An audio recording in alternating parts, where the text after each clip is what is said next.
Welcome, Ambassador Sarek. My old friend Roddenberry. It's been years since we met. And I have many new questions, Ambassador. Much more intimate and personal than I've ever had to ask before. About my son Spock, I presume. Well, yes, if you include the beginnings of Spock. There are some things I must know, Ambassador, in order to continue my Star Trek journals. Forgive me, but how were you able to overcome the Vulcan Pon 4 mating drive? I presume you did overcome it, since Spock's mother, Amanda, was human, and somehow she was impregnated by you. Roddenberry, are you asking if we coupled? Yes, sir. We know that Vulcans normally mate only once every 7 years.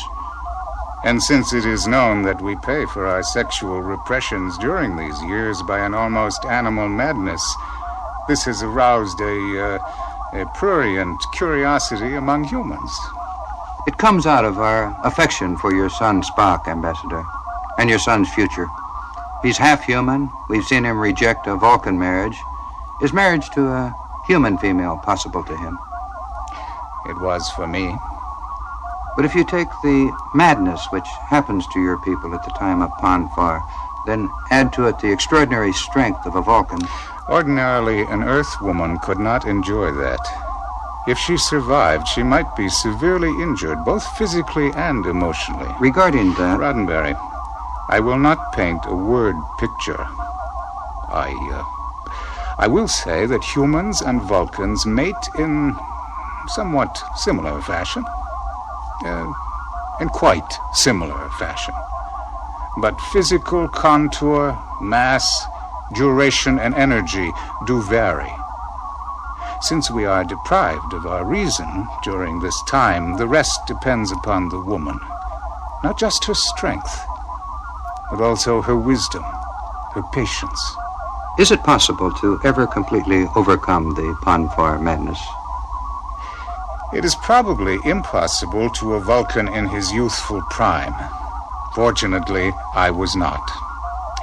And it was no doubt helped by the fact that I had spent almost 30 years as ambassador to other Federation planets. And you spent many of those years on Earth itself. Yes. But this gives too much credit to me. Spock's mother, Amanda, is an extraordinary woman. And Spock was the result. The first human-Vulcan mixture. No, not the first. But the first to survive. As you must know, an Earth-Vulcan conception will abort during the end of the first month.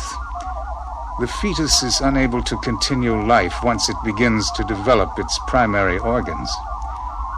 The fetus Spock was removed from Amanda's body at this time. First such experiment ever attempted. His tiny form resided in a test tube for the following 2 Earth months, while our physicians performed delicate chemical engineering, introducing over 100 subtle changes we hoped would sustain life. At the end of this time, the fetus was returned to Amanda's womb. At the 9th Earth month, the tiny form was again removed from Amanda, prematurely by Vulcan standards, and spent the following 4 months of Vulcan term pregnancy in a specially designed incubator. The infant Spock proved surprisingly resilient. There seemed to be something about the Earth-Vulcan mixture which created in that tiny body a fierce determination to survive. And as Spock grew into childhood, Ambassador... Yes. There must have been times when his inner mind wondered if the fight to survive had been worthwhile. You see, while all Vulcans, including our children, live by the code of Idik and believe that diversity is to be admired and treasured, it must be understood that the display of emotion is considered on our planet to be grossly offensive. No, more than that. Shockingly indecent. I can only explain that our attitude is rooted in Vulcan history, involving events of such bloody violence that it has left our race forever scarred and sensitive to displays of emotion. Whether or not this Vulcan attitude can be defended, the fact is, it exists. Young Spock was allowed no smiles, no tears, no anger. Such emotions, so common among your school children, are shocking, even appalling to a Vulcan child. Spock's playmates could only assume that the bearer of these emotions was exhibiting hatred for his fellows, some desire to embarrass, to disgust them. The children were prepared to enjoy Spock's diversity. They were not prepared for my son's demonstrating what seemed to be an obscenity of the grossest kind. It must have been a cruel existence for Spock. It was. Then, what kept your family on Vulcan? We felt Spock's torture, of course. But Amanda and I also had a dream, one that justified even the risk of our precious son's life and sanity. What point is there in any life surviving unless it has meaning? The meaning of Spock's existence was the very meaning of our marriage. Could our two life forms combine and offer something of value to other life forms? Idic.